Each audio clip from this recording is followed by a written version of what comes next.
আসসালামু আলাইকুম viewers, Ayesha's cooking শোতে আপনাদেরকে স্বাগতম জানাচ্ছি। আমার আজকের রেসিপি বিকেলের নাস্তা। এই নাস্তাটি খেতে অসাধারণ।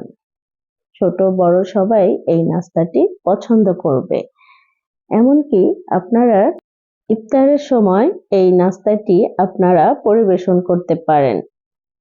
আশা করছি আপনাদের কাছে আজকের এই নাস্তার রেসিপি ভালো লাগবে। ভালো লাগলে অবশ্যই লাইক, কমেন্ট, শেয়ার করবেন। আমার চ্যানেলে যারা নতুন আছেন প্লিজ সাবস্ক্রাইব করে পাশে থাকবেন। তো ভিউয়ার্স, চলুন তাহলে রান্নাটি দেখা যাক।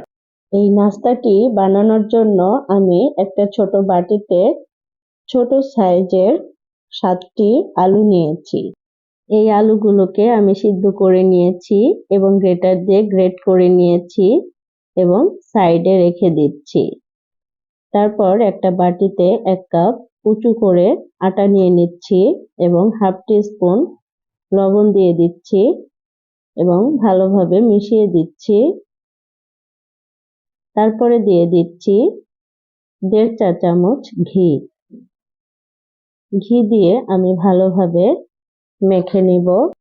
আপনারা এখানে রান্নার যে তেল আছে সয়াবিন তেল সেটাও দিতে পারেন। এবার আমি অল্প একটু পানি দিব। এই ডোটি অল্প অল্প পানি দিয়ে এই ডোটি করে নিব। একবারে পানি দিব না। একবারে পানি দিলে ডোটি বেশি নরম হয়ে যাবে। এই ডোটি বেশি শক্তও হবে না, আবার বেশি নরমও হবে না। সিঙ্গারার ডো যেমন করি ঠিক সেরকম করে ডো করে নিচ্ছি। আমি অল্প একটু ঘি দিয়ে আবারও মেখে নিচ্ছি ভালো করে। মেখে নেওয়ার পরে এই ডোটিকে আমি 20 মিনিট রেস্টে রেখে দিব। এই ডোটি রেস্ট হতে থাকুক। এই ফাঁকে আমি একটা বাটিতে গ্রেট করা আলু নিয়ে নিচ্ছি এবং দিয়ে দিচ্ছি স্বাদ মতো লবণ। তারপরে দিয়ে দিচ্ছি হাফ টিস্পুন মরিচের গুঁড়া এবং হাফ টিস্পুন চিলি ফ্লেক্স। তারপরে দিয়ে দিচ্ছি হাফ টিস্পুন ভাজা জিরার গুঁড়া। তারপর দিয়ে দিচ্ছি হাফ টিস্পুন গরম মশলার গুঁড়া। তারপর দিয়ে দিচ্ছি ছোট চামচে 3 চামচ কর্নফ্লাওয়ার। এবার আমি এই সব উপকরণ ভালোভাবে মিক্সড করে নিব। আমি কিছুক্ষণ চামচ দিয়ে মিক্সড করে নিয়েছি। তারপর হাত দিয়ে আবারও ভালোভাবে মিক্সড করে নিচ্ছি, ভালোভাবে ডলে নিচ্ছি। তো আমার পুরটি রেডি। এবার আমি ডোর কাছে চলে যাব। দেখুন ভিউয়ার্স, ডোটি অনেকখানি নরম হয়ে এসেছে। এবার আমি আবারও এই ডোটিকে মথে নিচ্ছি। এই ডোটিকে আমি 4 ভাগ করে নিব, 4টা লেচি করে নিব। তো ভিউয়ার্স দেখুন আমি 4টা লেচি করে নিয়েছি। এবার একটা লেচি নিয়ে আমি রুটি বেলে নিব। একদম পাতলা রুটি হবে, বেশি মোটা করলে নাস্তাগুলো ভালো লাগবে না। তারপরে একটা রুটির উপরে আমি আলুর পুর দিয়ে দিচ্ছি এবং হাত দিয়ে ভালোভাবে ছড়িয়ে দিচ্ছি সব জায়গায় এবং মাঝখানে আমি একটু জায়গা ফাঁকা রেখেছি।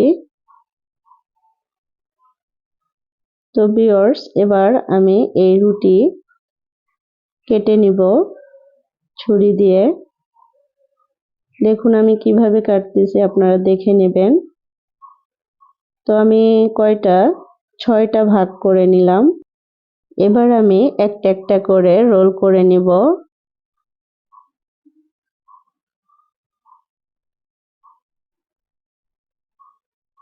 দেখুন আমি কিভাবে রোল করছি, আপনারা দেখে বুঝে নেবেন।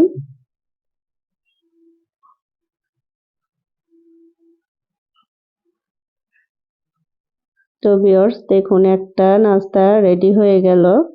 এই জায়গায় আপনারা একটু পানি দিয়ে আটকে দিবেন, তাহলে নাস্তাগুলো খুলে আসবে না। তো আমি এভাবে সবগুলো নাস্তা রেডি করে নিব। আমি মাঝখানে যে জায়গা ফাঁকা আছে সেখানে পানি দিয়ে দিচ্ছি। পানি দিয়ে দিলে ভালোভাবে নাস্তাগুলো আটকে যাবে। দেখুন ভিউয়ার্স, এভাবে আমি সবগুলো নাস্তা তৈরি করে নিব। একদম ইজি রেসিপি, আশা করছি আপনাদের কাছে ভালো লাগবে। তো ভিউয়ার্স, আমার সবগুলো নাস্তা তৈরি হয়ে গেছে। এবার এই নাস্তাগুলোকে আমি ভেজে নিব। তো তার জন্য আমি চুলায় কড়াই বসিয়ে দিয়েছি এবং কড়াইয়ের ভিতরে তেল দিয়ে দিয়েছি। তেল হালকা গরম হয়ে গেছে। এবার আমি একটা একটা করে নাস্তাগুলো দিয়ে দিচ্ছি।